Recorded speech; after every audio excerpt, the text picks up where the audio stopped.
اسمعوا الفيديو ده كده. والله والله يا جماعة، الجنجويد ديل زي ما ربنا سبحانه وتعالى قال ناس قلوبهم كالحجارة بل أشد قسوة. والله العظيم ديل الجنجويد وعلى راسهم أبو لولو. يا أخي معقولة الزول ده ما بشر؟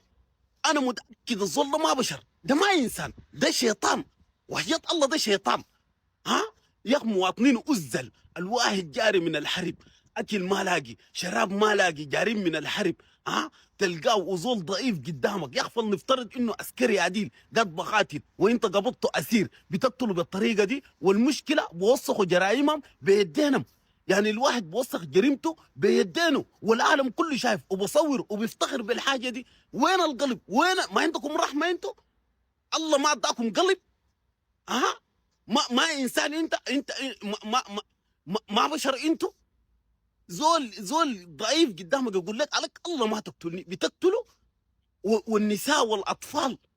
الفاشر بتشهد اكبر مجزره في تاريخ السودان. يا اخي معقوله؟ والله يا ابو لولو، والله يا ابو لولو انت والماك، والله الموت بسيط عليكم. والله يا رب السماوات والارض، يا رب الكون، يا رب العالمين، ربنا شفت ينتقم منك. شفت بمرض يبتليك، شفت بمرض انت والماك 50 سنه تكون شفت قاعد تتعذب، تتمنى الموت وما تموت 50 سنه بس تكون قاعد تتعذب بس من المرض. ربنا بس يفتى يبتليكم شفت بحق اهنل في الفاشر اللي قاعدين تعملوه فيهم ده، بس ربنا ينتقم منكم لانه الموت بسيط عليكم. والله الموت ده ما ممكن انت تموت وترتاح. ما انه هناك بعدين ما بترتاح، ما بترتاح. لكن احنا دايرين نشوفك كده انت في الدنيا ده بتتأذب 50 سنة انت والمعك. يا اخي ما ممكن يا جماعة، والله ما ممكن.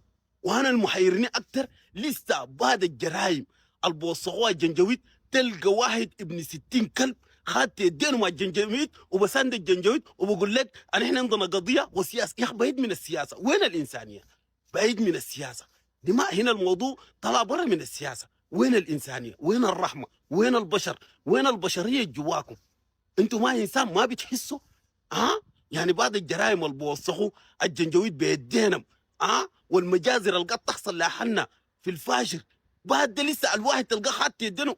انتوا ما بشر، والله انا متاكد انتوا ما بشر.